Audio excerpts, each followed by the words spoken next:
everybody. Welcome to the Silver Lyming. My name is Anne Desjardins, your host here, and I've brought together this podcast to share with you more information about Lyme and tick-borne illness, what it looks like, some things to consider possibly if you've come into contact with ticks, some things you should know about ticks, as well as to share stories of those who have gotten better from Lyme and tick-borne illness.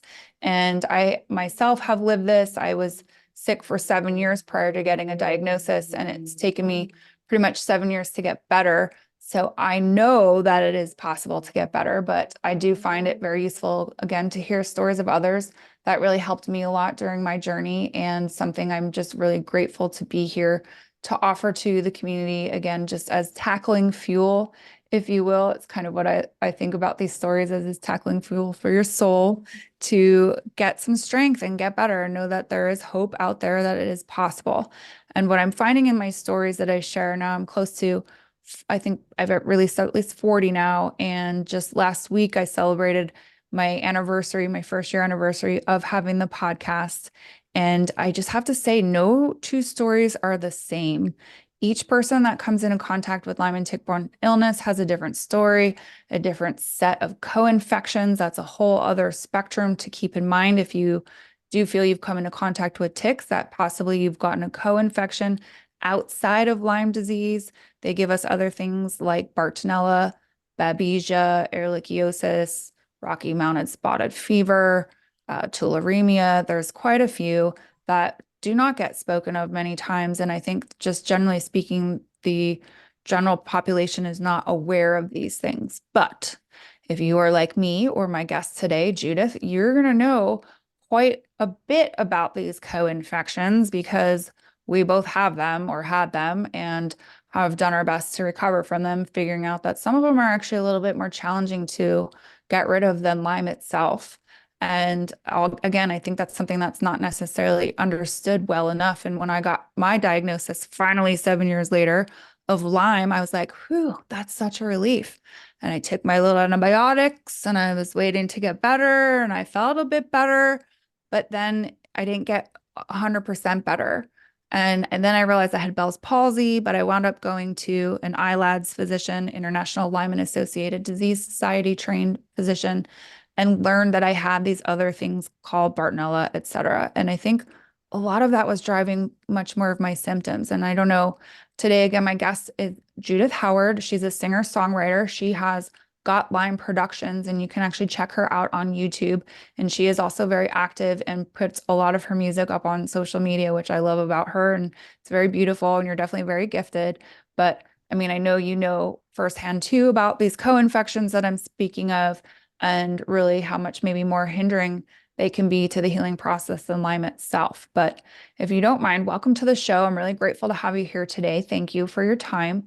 But if you could share with my listeners a little bit more about how you became involved in this space with Lyme and tick-borne illness, what happened to you that you realized that's what was going on? Because I know that it's been a very long, long journey for you, much longer than maybe many of the people that I've spoken to. So if you don't mind, if you could, again, just share a little bit more with us about who you are and how you came here, that would be fantastic. Yeah, of course. Happy to. And thank you for having me here. I appreciate it. One of the things, so we're aligned with sevens. I actually did find a tick that had been embedded for 3 days, a female adult deer tick. I thought it was a little mole, and I took a picture of it with my iPhone because I'm old and that's what we do when we can't see things. Thank And God it when I exists as an saw it, option. right? Yeah. And when I saw it was a bug, of course, flipped out. I I'm not I was not familiar at all, other than knowing that Lyme came from ticks. That was the extent of my knowledge about it. So I went to my primary doctor and said I found this tick embedded for 3 days, and I was told that the ticks in Missouri are not actually infectious. So I was not provided any kind of cautionary preventative kind of antibiotic, nor was any testing discussed or on the radar, nor was I given anything to look out for. And I think just as far as any other illness that anybody has, usually we get a little set of instructions of things to look out for and otherwise, but that wasn't made available. After that happened, life happens. And I think another thing that I've heard pretty common is that people with late stage Lyme disease frequently don't feel significant symptoms until they're activated by some kind of traumatic type of an event, whether it's a car accident or, kind of psychological traumas, physical traumas, whatever. That actually kind of suppresses the immune system enough to allow all the different soldiers that are, infectious soldiers that are ready to battle. And so that kind of triggers a lot of different symptoms that are in multiple systems. We talked about that a little bit. My endocrine was hit a lot too. That happens very frequently. I hear a lot of that with both male and female thyroidism issues, as well as I had significant adrenal issues. And I'll talk a little bit about that later, but musculoskeletal and significant neurological, which are just invisible. And the only way to know what's happening neurologically is to be able to describe it from the source. And that's a no-win situation when your brain's sick and you have to justify and defend it. Anywho, so throughout that period, I lost my mother, who I was very close with, and I was her caretaker. So that was a significant experience. And then also my only sister had passed away as well, which was disheartening. I had a great career. I was always a workaholic. I've always had kind of a nice complement of ADHD and obsessive compulsive to make me a very productive agent in my career. A little obsessed with productivity. So it was really hard because I'd never been 100%. I've always run at like 160% on any given day. And then I crash, take a nap, get back up, energize everybody, keep going. And so as I was starting to experience symptoms of fatigue and confusion and memory loss and anxiety, there's something called Lyme rage, where your amygdala catches on fire basically and shoots norepinephrine into your brain above an instinctual fight or flight. And there's no way to control it. It is a physical manifestation that's causing psychological stress. And most of the doctors that I talked to, once I started getting really very symptomatic and I started seeing doctors and saying something's very wrong and I need help. This is not characteristic for me. And it was a humiliating and degrading experience to be so aware, so capable, so independent, so self-reliant, so self-disciplined for your whole life. And then you get in front of that doctor with, I am falling apart and it's not okay. And I need help legitimately because it's getting worse. And I'm certain I know what is happening to my body and that it is dilapidating inside. My organs are being attacked and vandalized and damaged, and it's very bad. Well, you're explaining that to an expert and hoping that expert's going to give you some proper advice for you to be able to take responsibility for helping yourself. That's kind of how I'm wired. Yes. And that didn't happen. It doesn't happen. And it never didn't happen. And so the shock and awe of being in that seat as a completely different human than you've ever been before, and being accused of wrongdoing by being vulnerable and opening up in the most honest, truthful way you possibly can. And that's the opportunity to flip that as you're being dishonest. And it's your fault. You are having psychiatric issues that are causing your physical problems. And I'm saying, no, I have physical problems that are causing my psychiatric issues. And I want to fix the source problem. And you want to talk about my mental health. And that's not ever been my mental health is, again, I'm not a neurotypical person. Never was, never wanted to be. I really enjoy the basket I was born with, so to speak. And I really got to where I could master it to be the most effective and productive person I could be. Very proud of that. And then Lyme hits and it takes it all away. Everything that you worked for, everything that you built, every sacrifice you made, everything that you saved to be able to support yourself and stay reliant and responsible. It literally strips you of your dignity. And no matter your age, no matter your gender, no matter any characteristic about you as a human, that hurts. And when you're already in agony, you're already weak, completely weak, and just completely deprived of any source within. It's scary. It's sad, and your rise above her kind of attitude sometimes actually interferes, I think, with recognizing the reality. Nobody from the outside will validate the reality that you're experiencing. And there's nothing you crave more. Just for somebody to say, if I say I'm sick, and all I want is for somebody to say, poor baby, I'm so sorry you feel that way. Why don't you rest? And I'll hope that you feel better. Just like, I have my whole life anytime I got the flu or strep throat or, anything.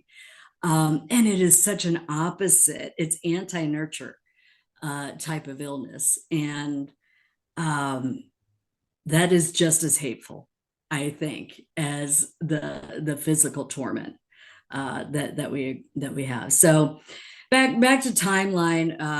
2015 was when I was bit. 2017 through 2021 was when I started noticing symptoms and looking for treatments and starting collecting a bunch of really unfortunate misdiagnoses of we'll give up, it's fibromyalgia, you've been complaining about pain for 6 months, so that's what it has to be. No, that's not what it is.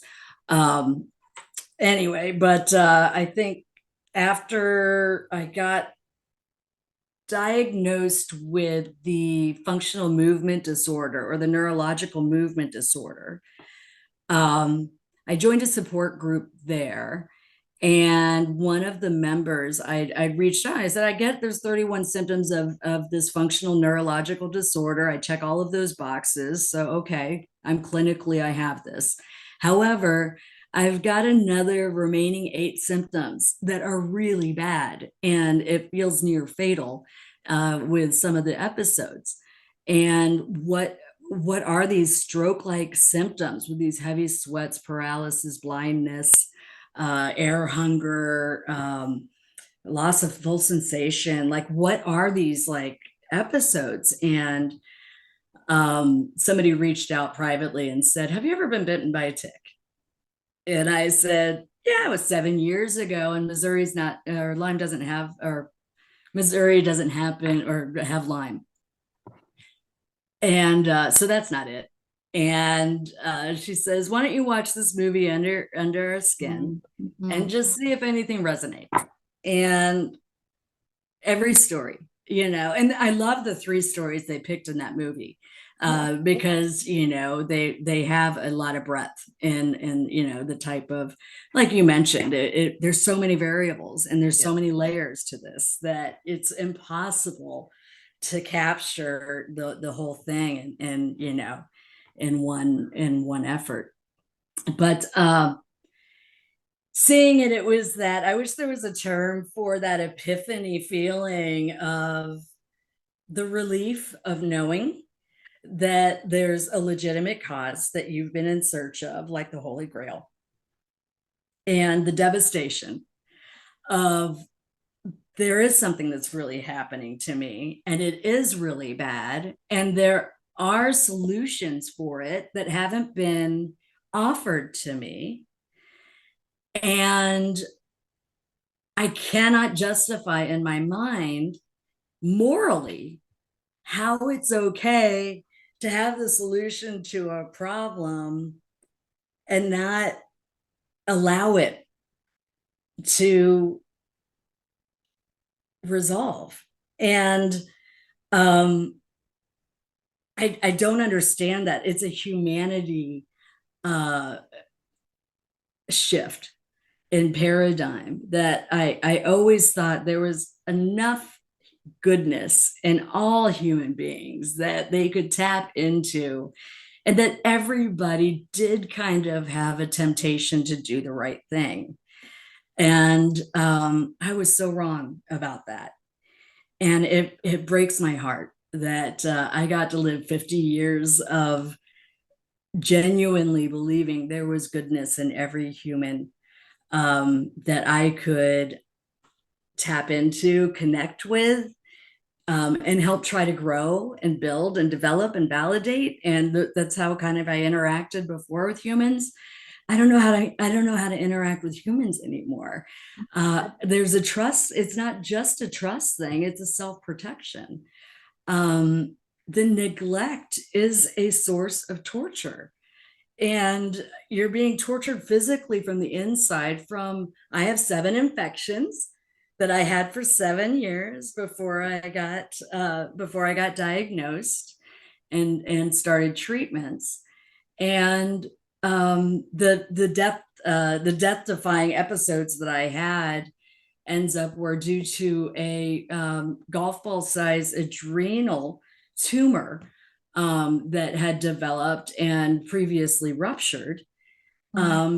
That was absolutely, and I also had a golf ball sized tumor in my thyroid. So I had to get both my thyroid and my adrenal gland removed because of, it could be Toxoplasma gondii, which is a parasitic that causes cysts and tumors and things of that nature. And they're all neuroendocrine. So it's all neurological. But anyway, so yeah, it was, after I got diagnosed, I went through 16 straight months of grueling treatments. I did combination. I did some naturopathic things as well as some really heavy antibiotics. I did 12 protocols with 20 different antibiotics over 16 months, both IV as well as oral. Wow. And then a number of other, detox, immune system development and rebuilding. Hormone replacement therapy was critical in getting me strong enough and building enough energy to actually heal and for the antibiotics to work. So it was mostly bed rest for the entire 16 months. I could get out, very short periods of time. Very infrequently. And I'm just starting to kind of build up that stamina of engagement now. But I'm at the point now where I've got one more surgery to correct some of the damage to my neck that happened with the both the spinal as well as muscular issues that were probably caused by the Bartonella as well as the spirochetes, but it left some damages, and I'm reversing it. And the only way to reverse the kind of damage in some of the situations is through surgery. So it's I'm glad that it's available to me. I know that's a privilege. I do still have Cobra from my previous employer from when I took leave. So I'm taking advantage of having standard care medical insurance. I did have to sell my house of 18 years to be able to get the assets to invest in myself and my healing.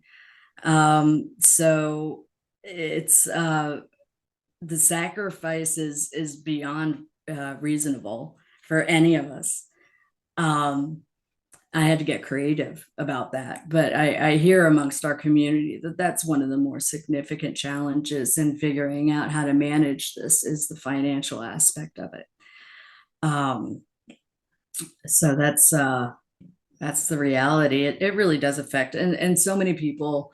I think Dr. Horowitz was the one that I heard mention something about over half of his patients end up getting divorced through the process of the Lyme disease infections as well as treatments. So we get abandoned, we get rejected, we get denied, we get accused.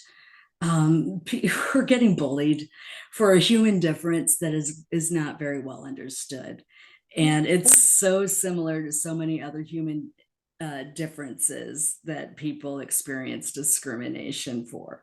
And I kind of made that association early on, which really did help my esteem, knowing that what these people's reaction is not to me as a person. It's not personal. They hate Lyme.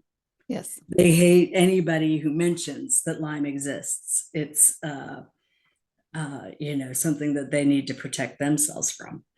And so it's unfortunate that this has put such a wedge in between, believers and the non-believers. So Yes. yeah. Yes. And again, the financial ramifications that are left to be taken on by the individual experiencing the process, right? Like that sucks. That's really, I'm sitting here trying not to cry for you because it just shouldn't be. You shouldn't have to sell your house of 18 years so that you can afford treatment. It should not be this way. I had a significant amount of debt from my treatment and my recovery, and it was embarrassing. It was something I was embarrassed to Yes, date. I didn't want it's to date embarrassing. anyone because Yeah. I was like, God, my financial situation sucks. Not to mention, I'm not exactly healthy in that moment either. It was like horrible. So it just adds so much stress to an already stressful situation. Right. And I mean, I left appointments crying. I had to change jobs. Thank God I could at least work.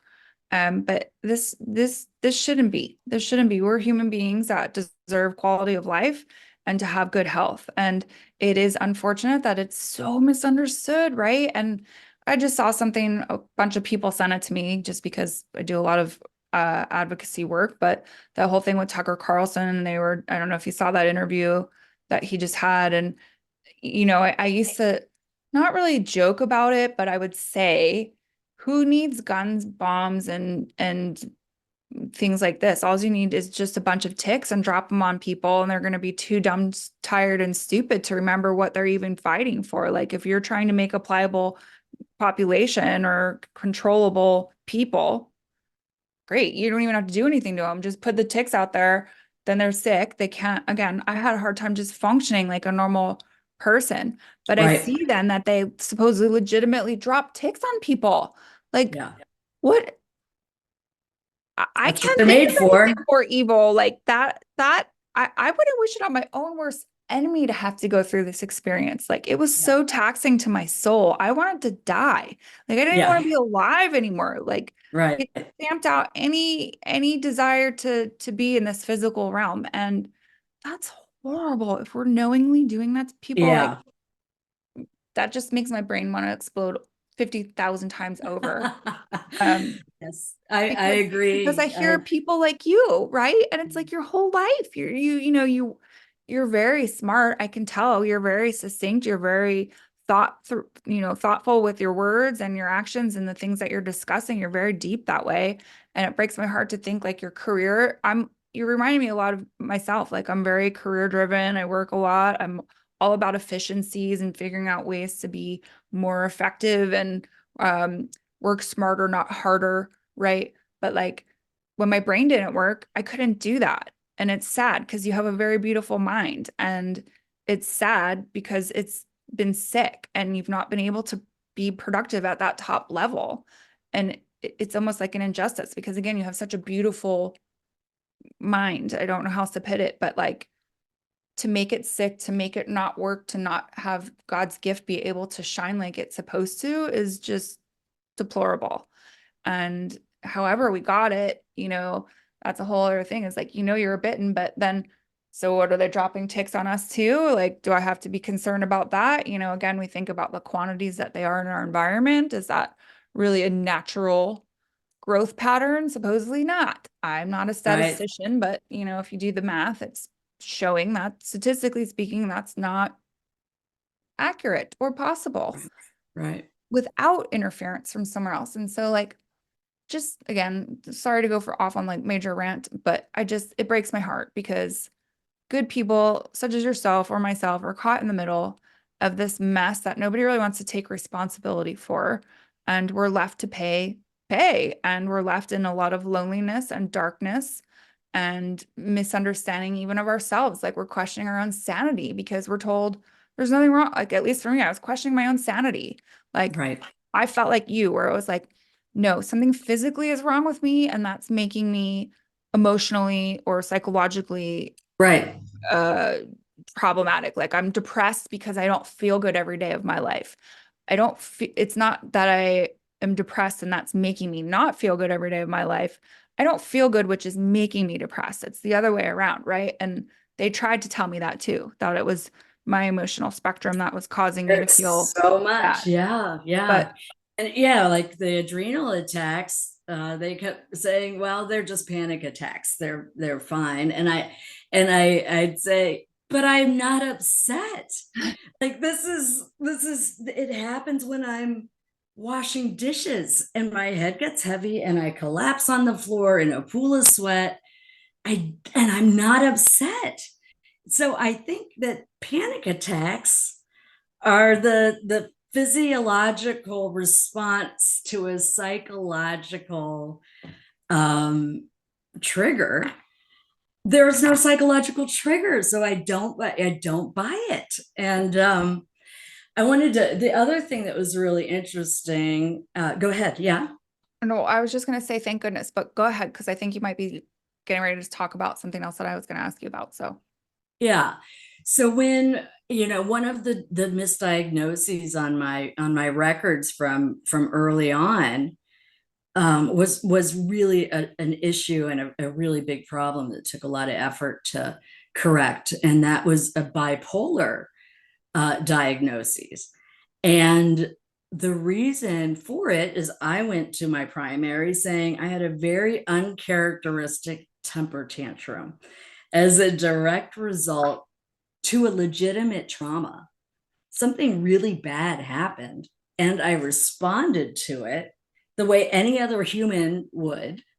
The difference is that I have such a level of self-control that I don't respond um, to stress, and I like do crisis management for a living. I am the most calm, cool, and collected, and it's part of my atypical brain that I so enjoy and celebrate. Is that I'm able to kind of bifurcate emotionality from rationality, and stay in my zone.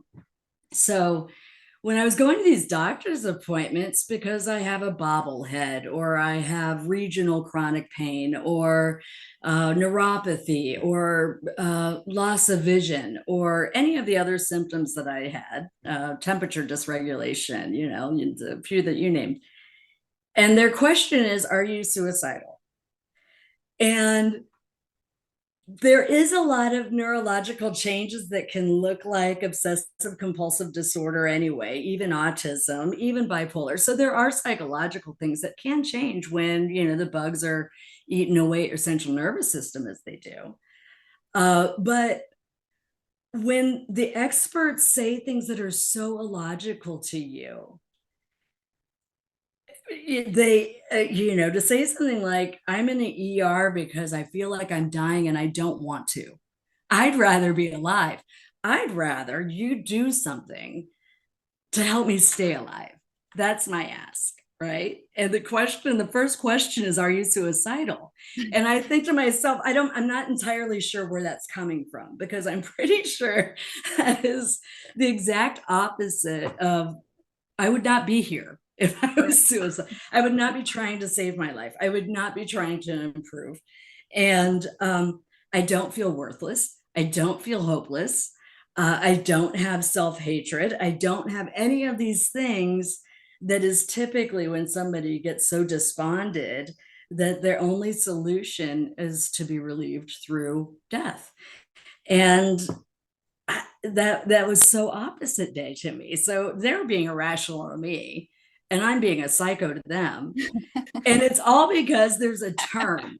It's the wrong term that's put on my diagnosis rap sheet, right? Yes. And then I get Lyme, right? So I'm thinking, yay, I told you it wasn't bipolar. I knew exactly what it was. And the 7 infections I had, I did symptom mapping, which some people do, some people don't. It's a very detail-oriented, almost obsessive kind of exercise, but I find that it soothes and copes.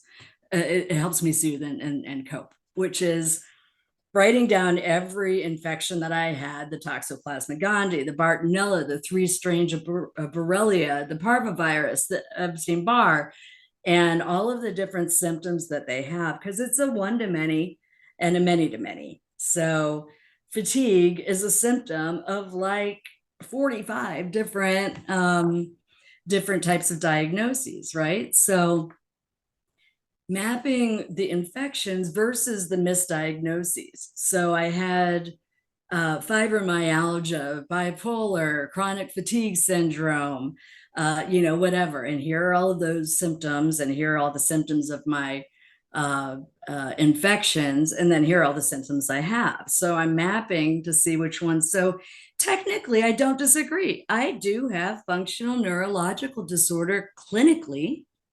I have all the features of it. It just so happens all of those features are the same as neuroborrelia and neurobartonella. Same exact things. It's just your central nervous system is completely defective.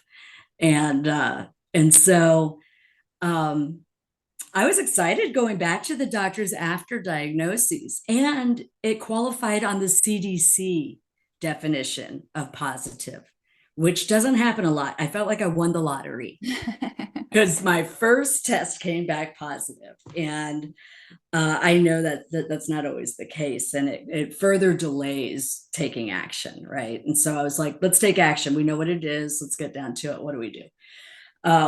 So I take it back to the doctors who gave me diagnoses that have no treatment, have no cure, just deal with it. You're disabled for the rest of your life. I don't know why you're so upset about it. You're clearly psychologically unstable. Okay, that doesn't make any sense, but I'm going to go with it because you're the authority in my life. And now I'm so traumatized. I'm literally scared shitless of authority, but I'm going to be in constant trouble and probably go to jail by the time I'm finished with this disease. But anyway, and so I'm like, here's the Lyme test, and CDC's, it's registered. I'm a statistic, and take off the bipolar and put on Lyme disease. And they say, we'll change bipolar to history of bipolar, but we're not putting Lyme disease on it. It wasn't our test. So it doesn't matter. So I was trying, the debate is not how to treat my illness. The debate is, do I really have an illness, right? And so I'm like, but didn't I not just spend 15 months and 28 doctors trying to prove that I'm genuinely ill, and now I have, and it's still not right? it's still not true. And so that's what I dealt with for the past, and that was, I don't know, 18, 20 months ago. And I still can't get standard medical care, standard insurance organizations to recognize that untreated Lyme disease for 7 years can absolutely cause significant physical damage, sometimes irreversible, if not reversed in time, if not treated in time. So I don't know why that's not a logical concept. That bug bites can cause infections, that can cause physical damage, that can be persistent. I don't know why that's so hard to wrap anybody, but it happens to everybody. It's not the person, it's the Lyme, and we all get treated equally that way, which we all get treated badly equally. So that's whether you're the advocate for a Lyme patient, or you're the Lyme patient self-advocating without family or a relationship to lean on. So fascinating though, isn't it, that the perspectives are so completely divided that there is no rational, there is no logical, there is no reasonable conversation that you can have with the experts that disclude these types of tick-borne infections. So it's sad. It's very sad. I didn't know it existed. And now I do. And now you can't unsee it. Yes. And then we get better. So let's go there. So then we start getting better. And I think, we've chatted a few times before about, and everybody asks in the support group, like, what is the one thing that you did that made the difference, that made you feel the best, that turned things around, that really resolved the biggest part of the crisis? And there's no answer for that. I think it was everything, and it was so much. It was layers and layers of complexities of all the mapping and everything, but keeping a good attitude check, and you building your own resilience. There's so many teachers, and the teachers, not one teacher has all the lessons. And so fortunately, we do work in a community of very diverse people that are mostly willing to share, so that somebody else's hardship can be made a little bit more tolerable through the lessons that they themselves learned. So but it was learning not how to treat Lyme disease, but how do you be resilient? How do you face adversity with grace and disposition? How do you handle complete rejection without internalizing the blame shifting? How do you maintain your reality is genuinely true in the face of gaslighting that happens in every conversation you have with friends and family who mean well, and you look great. Oh my gosh. How many books have been written about phenomenon of the Lyme patient explaining that they are being tortured by inside and all of their varying organs are shutting down as they're having the conversation, which is entirely painful to have. And the response is, well, you look great and you'll be fine. And you want to give them the benefit of the doubt, right? So they don't know what to say. They know there's no way they can have the level of intuition necessary in order to be able to give a perfect, soothing, comforting, loving response. It can't be done. So what they do instead is they respond, look on the bright side, like the cancer patient that has no hair, and we talk about how pretty their eyes are. Okay, they know that they know what we're doing, right? That we're trying to offer some level of support and encouragement. But we're not losing our hair. And so that we don't even have anything that we know that we're responding to other than we don't believe you because you don't look sick. And I know if somebody says that to me now, I say thank you. Thank you for noticing, because I don't feel as sick as I did last year.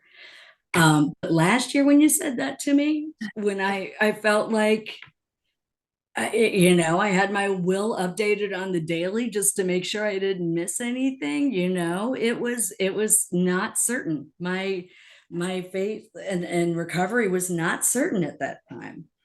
And with all the different complications that I had, and the experiences of feeling life leaving my body, wow, that's intense. Yeah. That can't not change a human in the way they see the world the rest of their life. And it is not an epiphany, but you're going to evolve, and your perspective will change, become more broad, which is a beautiful thing. And it's also a lot of responsibility, because you're looking at such a bigger picture of the world than you knew existed before, and you're seeing injustice. Yes. Yes. That's out of your control. Yes. When you're used to fixing any problem that you're faced with, or anybody that you care for faces, no big deal. Everything's easy, effortless, until everything becomes so overwhelming, so heavy, so hard, that you just kind of get into this worthless, purposeless, there's no reason, there's no meaning, and you crave a meaning, you want to have purpose. And so I think at the time when the worst of it was happening, and I was having those episodes, and concerned that I might not come out of it. And you'd said something earlier that I kind of honed in on, which is I wanted to die. And it was, the difference is death was the only relief that I could think of, because I was going to so many different places trying to find relief in any way that I could, from the legitimate, pain and agony. And it's intolerable to do for, such a long period of time. And I remember at one point, and my dog is so great, and she would, when I started losing consciousness, I'm laying on the floor, I can't see, and she would nudge my face to kind of try to keep me awake so I didn't fade away, and I would kind of come back into being again. And like I told my doctor, I think I was friends with God before, and a universal higher power. We were buddies. We're really close now. And I made some deals. It got to that point where I'm making a deal, and it's premature. It's a deal that I was planning on making in 20, 30 years, but we're going to have to do it now. And it was, it's your choice. It's your choice, universe. It's your choice, God, Jesus, Buddha, anybody. If you guys want to choose to relieve me from the strife that I'm experiencing, you can take me at any time. That is absolutely in your power. I'm not doing it on purpose. I'm not I'm not going to um, save myself by killing myself. And it's just not, it's not my decision. And that was a spiritual kind of a awakening-ish type thing, is that if you think that there's reason for me to be here, and if you think that there's any future purpose for me, or that I have any meaning that's worth keeping the lights on here, then you choose. I'll see you tomorrow. And if not, I won't. And everything will be okay. And kind of making penance with and reconciling anything remorseful. I think that's one of the most beautiful things from this experience, is that I've reconciled. I've reconciled everything, every bad decision I made, every violation that I forgave. And I'm grateful that I did survive it. I don't know why. I don't know how, other than the 75 different methods that I tried. I tried everything. I bought and tried everything. And I think the collective is what it was that worked, not just the medication and the detoxing regimens, the attitude, the morale, the self-discipline, the exercises. Like I forgot how to do Sudoku, which I'm like mad, highly skilled at that. If there was a competition, I would get a ribbon. It's something that I always have done, and I couldn't do it. And now I'm getting back to where I run brain training every day, all the time, to try to improve my short-term memory and cognitive processing, everything from posture to tone to, like, I couldn't remember how to speak. I couldn't remember how to deliver my personality to another person in interaction. I couldn't remember how to do it. I didn't know who I was. It was that disorienting. And I remember it too. I never want to forget it. I never want to forget how horrible that was. It makes me a stronger person. It makes me a more capable person. And I can help people because I've experienced a lot, and under circumstances that are unbelievably difficult. Who can't be proud of that? I do wish we got a bell to ring, like they do at the chemo and radiation places. But there's no way to test for remission. This disease is so bad. Like, we can't even get testing for it, much less, accurate stages or, any of those types of things. So anyway. Yes, although you're making me laugh particularly about that point, because I can remember my last day of going to see the Lyme doctor. And when I knew it was my last appointment that I would ever have to go to see her, like, I took a selfie of myself in the parking lot afterwards, and I still remember my face. Like, it was like one of the happiest days of my life, truly. Yes. Yes. I knew I made it, right? It was like, oh my God, I did it. I did it. I don't have to do this anymore. Like, wow. And Yeah. it would have been great if there was a bell. I was ringing my own bell because it's huge. It's huge when we accomplish this. And I'm grateful for your perspective on that too, because I don't know, maybe for me, it's like kind of easy for me to forget, in a sense, too, what I really actually overcame. Like, I did it, push onto the next thing. And it's like, no, wait a second. Like, grace and space, first of all, like, about what just happened to you and what you've just accomplished. And it's hard sometimes because, again, this is an invisible illness. They don't really see how sick we are. And so they don't really know, like, what we've overcome. So normal people don't really get the magnitude of this victory versus like a cancer patient who's overcome it, right? Like, we get that and acknowledge that, but it's different, I think, for Lyme people. And maybe that's partially why I've kind of not really called that more out, but we've survived. I've had cancer people on my show that say this is harder than cancer. Like this is a lot Yes. harder and worse than Yes. cancer. And Hmm. I mean, I don't know. I hope regular people, if you're listening, not just people who are in the Lyme space already, but um, take this more seriously, right? Like people kind of, I don't know if it's that they laugh, but I think sometimes, again, you don't get it till you get it. And so I just take it more seriously now.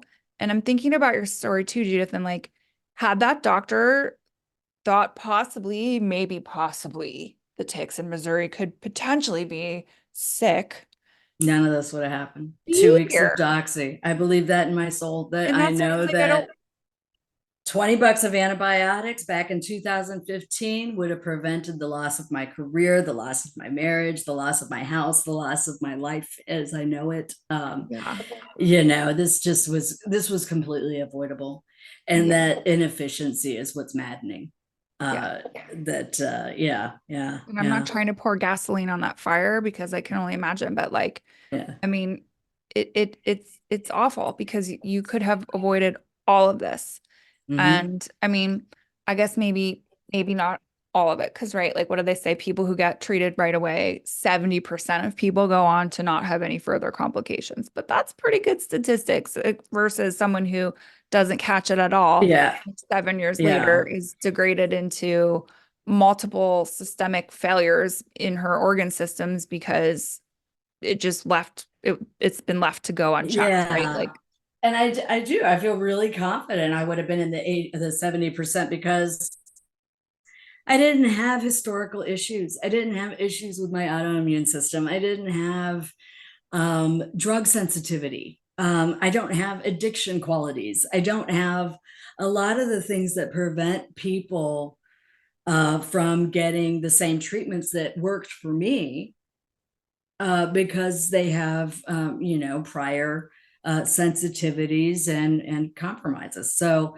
um, it, yeah, 2 weeks. I know I would have. This would have never happened. I yeah. didn't even go to the doctor every year before this happened. I've been to more doctors since 2020 than I had the previous 50 years of my life collectively. So in 4 years, say, I went to more doctors in 4 years than I did in 50 years prior, including my birth. So it's like Yeah, that says something, right? That definitely. there's a big change there. That's a big variation of life experience to not have to really worry about medical or health situations to being entirely consumed. That it's your full-time job. Yeah, yeah. Yeah. And I mean, if you're listening again, like if this sounds like you, take this as an option as something that could possibly be affecting you, right? Like uh, it comes out in so many different ways. And if you've got a doctor who hasn't even considered this as a choice, please insist on getting tested. And if you're like one of those people who gets a doctor who says the ticks in that area couldn't possibly be infected, find a different doctor, find a different place to In go. all 50 states, it's in every continent except for Antarctica. There I isn't think any now place they it even isn't. said I think they even said now in Antarctica they found some. So I Oh, don't, is that right? yeah, Yeah. it's like I'm not I don't, surprised. yeah, it's okay. I've not fully put on a bubble suit yet, but it potentially is coming if I keep hearing stories that they're dropping them on people for heaven's sake. Like, um, yeah. So, it's terrible. And I'm glad that you're on the road to recovery because again, I can tell you have a very beautiful mind and heart and soul. And Thank you. it's like you're like a prisoner, right? Like you get these beautiful gifts from God, and then you're like a prisoner that you can't use your beautiful gifts that God gave you because you've got this heavy death sickness on you that no one knows what possibly is plaguing you for 7 years of your life. And I mean, it just blows my mind. And I'm sorry that you had to suffer for so long. But again, I'm very glad that you're on the road to recovery. And how soon is your next surgery or your last surgery, let's say, too? It's in a couple weeks. Okay. So yeah, and Okay. I'm this was the last thing that I needed to coordinate. The other thing too, we mentioned before on the cancer deal. So I was the caretaker of both my parents, and my mom had colon cancer. My father had pancreatic cancer. I was a caretaker for a loved one who had thyroid cancer. So as the advocate, as the coordinator for other people, I was very familiar with what you do with cancers and how you manage it and who you need to get in front of and the type of the words that you use and the commands that you make to make sure that the people are getting taken care of to their level of expectation. It has nothing to do with you. You're just facilitating, right, this person's care on their behalf. And without that person, it doesn't work doing it for yourself. I didn't realize that. It just doesn't. If I say that, I have an opinion about you, that probably weighs heavier than you sharing that you have that opinion about yourself. That's just kind of our societal norm way that we interact. But the point being is that people with cancer tend to get insulted with Lyme. People are like, it really is as bad as what you went through. And they think you're trying to rob them, right, of the significance of their experience. And I get that. However, it's not robbing anybody of anything. We both feel bad. And we're both allowed to have a really horrible, challenging experience that maybe bankrupted us or caused a divorce or, whatever the situation may be. They're both really bad. It's that source of comparison to say I'm worse than you, where we start getting into some counterproductive territory.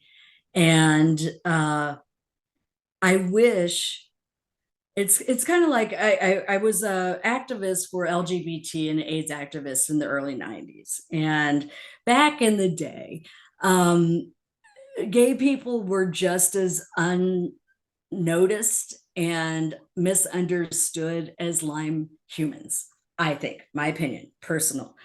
But when the lesbians and the gays and the bis and the trans and all of these different groups started coming together, and the straight allies, that's when the momentum started to shift. That's when we started seeing getting grants and changing laws, and especially in employment and families, where there was just a lot of broad acceptance that was happening throughout the generations over the past 30 years or so, that now it's a non-issue.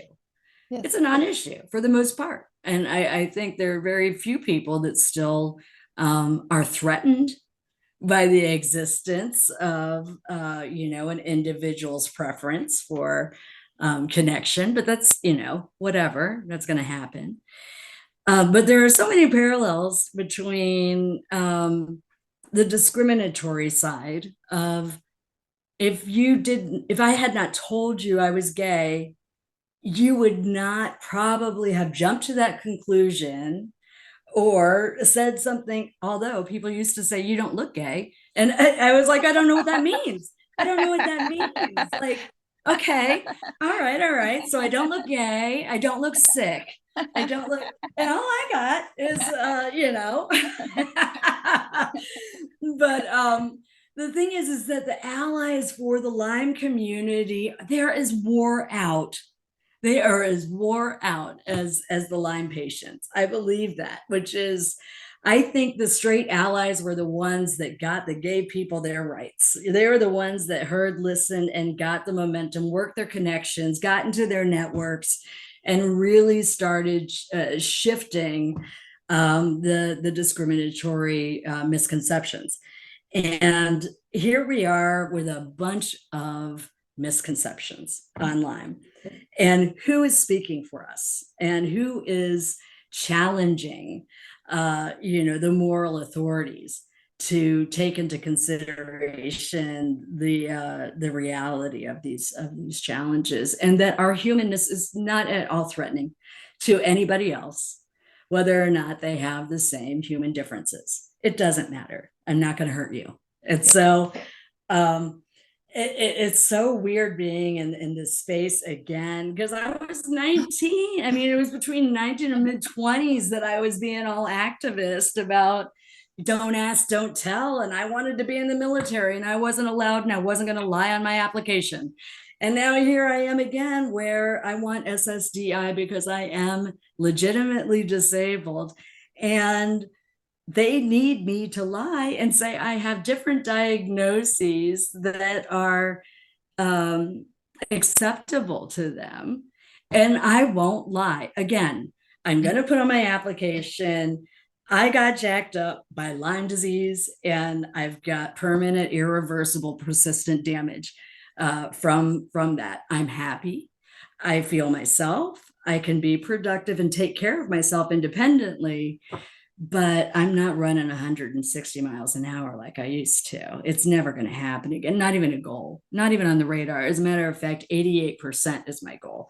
I don't even want to get 100% better. I don't want to get greedy. So that's where there's such a interesting humanness to this whole thing that really blows my mind. I find it fascinating. But I'm looking for those straight allies that got the gays their rights, because I feel like there's a healthy ally that can get sick people rights. And I've seen, a bunch of people presenting, but I haven't seen the human rights champion leader. It's not going to be a doctor. I mean, it's not going to be a patient, who knows? So I there's a thought maybe gap. it was Chris Smith for a while. I did too. And Yeah. I thought he was great. Yeah. And still appreciate it. And there are a couple other senators and things. And then, I think about, again, people just like Tucker Carlson. He's very much more mainstream, and he's talking about it, and it's coming up on the show. And it's like, okay, good. More people are hearing about this. And again, I think I was that's glad he put that out. I was surprised, because I honestly was not familiar with him as a distinct moderate, but yeah. But I was like, this is really great, because I know Justin Bieber and Avril Lavigne and That's right. Shania Twain That's and right. Alec Baldwin, and I know that they're using their voice, but they're also running a business, and their business is their celebrity. So they've got brand integrity issues, right? They can't become the Lyme champions because they're trying to sell albums, and nobody buys albums about Lyme. That's silly. Which is why I'm producing albums about Lyme, because nobody's going to buy them. It, Judith. No one's going to buy important. it. Come on. Right. It's important. That's why I do the podcast too. Come on, let's go. Yeah, right. Okay. But with the Tucker Carlson kind of getting into another cohort of society, I mean, spread the word. Yes, that's right. And to anybody who qualifies as human, because if you're human, you can get this, and you're not gonna love it. No, you're definitely not gonna love it. Definitely not gonna love it. And, I think about like 400 to 500,000 people a year are infected with this in our own country, right? So that's a lot of people that should be buying your albums, first of all. That I say to my podcast producer, I'm like, listen, I've got a huge audience. I don't know what you're talking. There's lots of people that should be listening to this model. We've got 1,320 people a day that are contracting this disease. I need to get that distribution list, so right? I can CDC, it's going to be great. At least their information will be accurate. Hey. Yeah. So, but tying that in too, just to share with your audience here too, the idea about Got Lyme Productions was when I was on bed rest and did not have the energy to move or anything. For some reason, I could still write and arrange songs in my mind, even though I couldn't use my hands or my voice. And so I did end up writing a dozen songs through this experience that were related to all of the life changes that I had during the Lyme crisis. And I couldn't play them, so I found a producer in Nashville that used studio musicians to record my original songs and produce them. And I'm making lyric and informational videos out of the songs to post on this YouTube channel, Got Lyme Productions. And the producer is sending him off. Shopping the album is what it's called, basically. So he's sending my songs, my original songs, out to different publishers. And if it does get published and I get paid out any kind of royalties, When it gets published. when it Change gets that. published, When. okay, Yes. this when it is gets why we want to support these Lyme songs that that you won't get unless you have Lyme. But the reason is because the whatever I get for a Whoops. sorry, that was me. No I worries. clicked the wrong button. Like, wait, what happened? I know. Here I'm getting to this big lead up, and then I drop you. But the royalties for the song, if somebody should purchase the song, are going to go directly to the nonprofit agencies for Lyme to pay for treatments. So Good job. yeah, so specifically Limelight has grants available, I think, for youth under 25, I think is the age. So anybody under 25, and they're so great at helping parents and caretakers navigate what to do and how to get tested and different treatments and things of that nature. So I've really been impressed with them from a organizational efficiency perspective. And so anyway, these songs are not only just to help validate the experience that we have once we've contracted these diseases, but also kind of a fundraising twist there too. Hopefully we can get some help and pay for some treatments for some kids. So that's fantastic, because that, as we covered, is a very big stumbling block for some people to actually get themselves down the road to recovery. And it shouldn't be. It should be the furthest from people's minds to have to think about how to fix their bodies, but it is there. So what a great goal for you to have. And again, I know your music, I've been listening to you now on Facebook since we met, and it's beautiful, and you just have such a good gift, and it is a very important topic, and it's just a way to make it maybe a bit more palatable for people in a sense when you accompany it with music, and just to tell a story and to help people again understand it a little bit differently, because this is no joke. And um, I don't want to hold you too much longer, but just something else that I thought might be worth mentioning quickly is that I think part of your experience also touched on mold. And I've gone over this with some of my past guests, but please, listeners, if you are paying attention right now, mold is definitely something else that can be very problematic and challenging to people to recover from Lyme and tick-borne illness, because it's an immunosuppressant. And so if you're in a moldy environment and you're not getting better, you really need to stop and deal with that, because no matter how much you throw at recovery, without getting that stumbling block out of the way, it's going to be really, really, really hard. And I know, Judith, that you're kind of coming out of the tail end of that and having had to go through that experience. And that, again, is another very costly venture, unfortunately, to contend with and deal with. And, but it is, again, imperative for your health to get a better baseline to be able to heal at all and get that out of your space. So I'm glad that you were able to figure that out as part of this equation in your healing process and get the remediation done, despite the fact that I know it had a heavy financial toll. But, again, just for people listening, please be aware that that was also part of Judith's story, was just mold exposure. And gratefully, it sounded like now that once you've dealt with that, a lot of those symptoms have resolve themselves. absolutely. I think the two things to point out about that is that a lot of people kind of at the towards the end of their multi-year treatment issues, is when all of a sudden there are new symptoms, or the symptoms that you already have addressed and gotten under control come back like it's day zero again. And you don't know if it's Lyme, you don't know if it's Bartonella, you don't know if it's babesia, you don't know, whatever, because you're always thinking of which one is this, what's causing this. And then you have to introduce a whole nother beast of Lyme exposure and toxicity. That is another learning curve that we don't know. We don't understand it. We understand pollen, but we don't understand mold.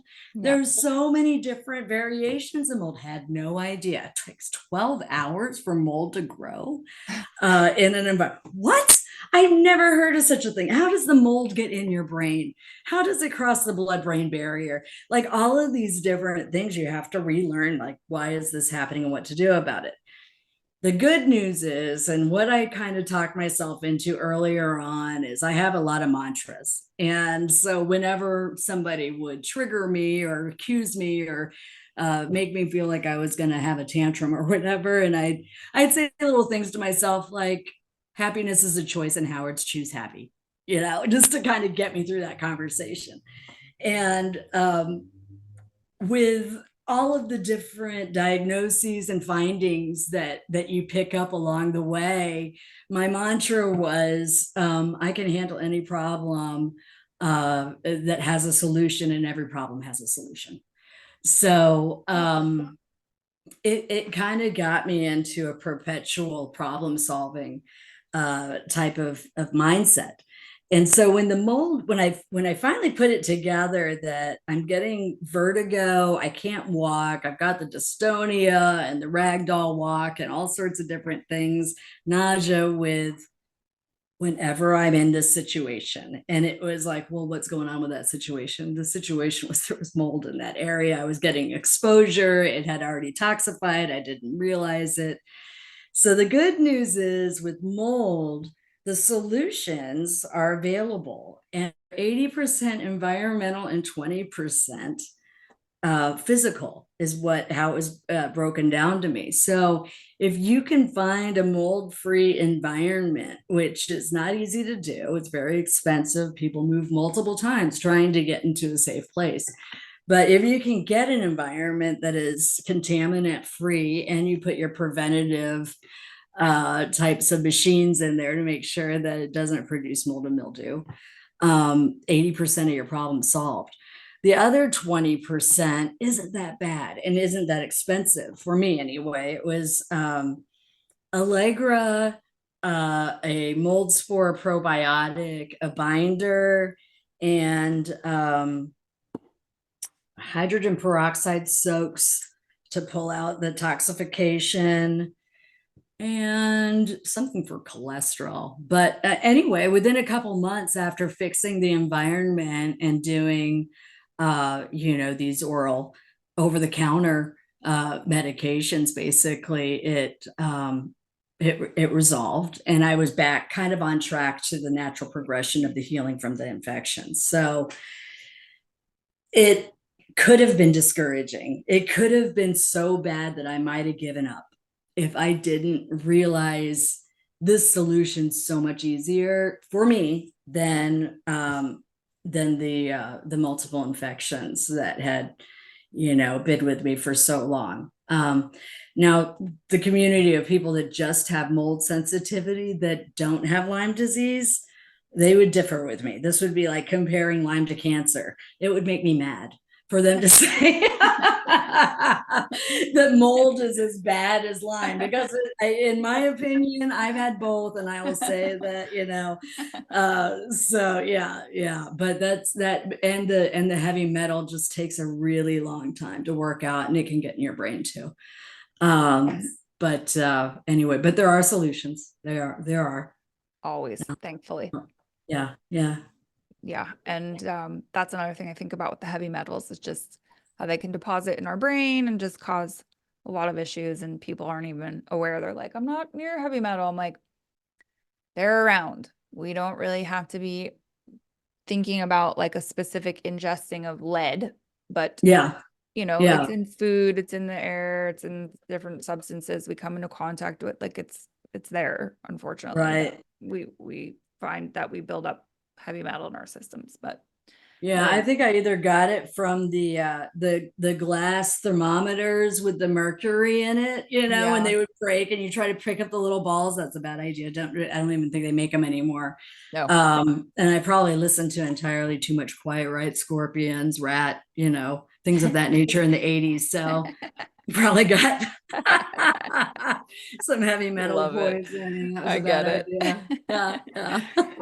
Well, as a final question, and I feel like you may have touched on this earlier, but could you just say potentially what would be the best thing that's happened to you as a result of getting Lyme and tick-borne illness? Because as we talked about at the start, like not everything about this is bad. There are some good things to it. And I know you had mentioned some already in our interview, but is there one that you could say would be the best that has happened to you as a result of this? It's empowering to pull something like this off. It really is. If you're recognizing every step of the way that you're intentionally doing things that are impossible, and you're doing it anyway, and then it works. That's undescribable. I think I am a different person. I'm completely changed. I would even say I'm not mad this happened. And that's I don't know that I imagined that I'd be able to recover to the point that feeling that I wouldn't change anything about what happened. That's a big deal. It's a very big deal. That my clarity of I understand so much about myself now that was always secondary. It was never my priority to understand myself, how my mind worked, how my body works, what I like, what I don't. I was always in kind of an accommodating, caretaking type of a social role. And when you're in isolation, which the majority of independent people end up being in isolation, you're left alone with your own thoughts. And in my situation, that ended up being kind of a beautiful thing.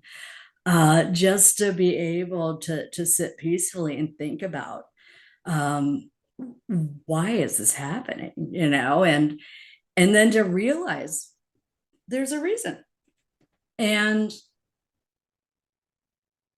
what you can control, what you can't control, the whole idea of stoicism and taking responsibility and accountability for your own well-being, and giving yourself a break, being patient with yourself, setting goals for yourself that are within reason, establishing boundaries and enforcing them for people not to violate and disrupt your flow, steal your joy, all of those things. I didn't even know that it was a practical thing to do, much less such a gratifying thing to do, and a liberating thing to do, to be free, Yes. to be your full self, and um, accept your full self. And I've never felt happier. I've never felt more. I'm the most important person to me now. And that just would never have happened if I wasn't forced into a situation to treat myself as the most important, as the only person in my world. And it was an opportunity. It was the challenge that grew me into a next dimension life experience that I don't know, I'll probably get another 20-25 years to enjoy. So it's wonderful. I'm kind of completely starting over at almost 53 years old, and the world is my oyster. There isn't anything that's um, going to dissuade me or manipulate me to feel like I should have a purpose different than the one that I have for myself, the one that I know I need to comply with and deliver. I'm a utilitarian, the greater good for the greater number, and I'm better at determining what can make a better good, a greater good for the greater number in the Lyme community. Yes. That is growing, unfortunately, but I'm going to be there to help. Yes. Thankfully.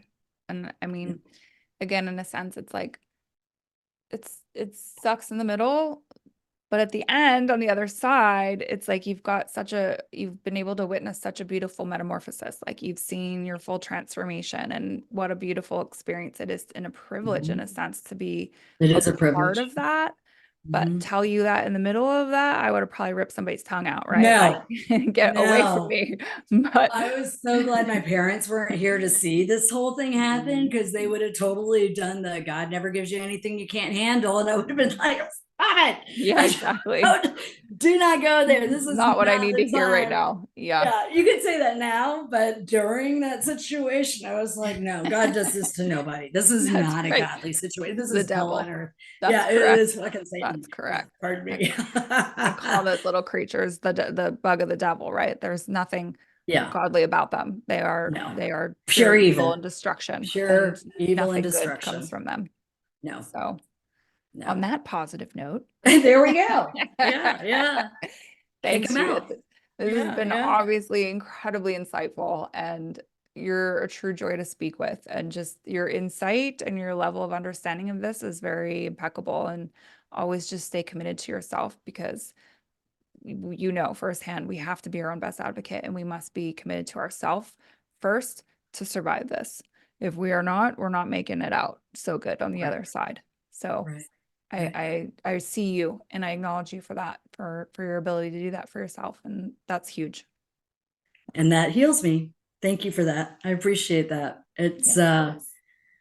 the work that you're doing too is incredibly impressive. I'm a fan.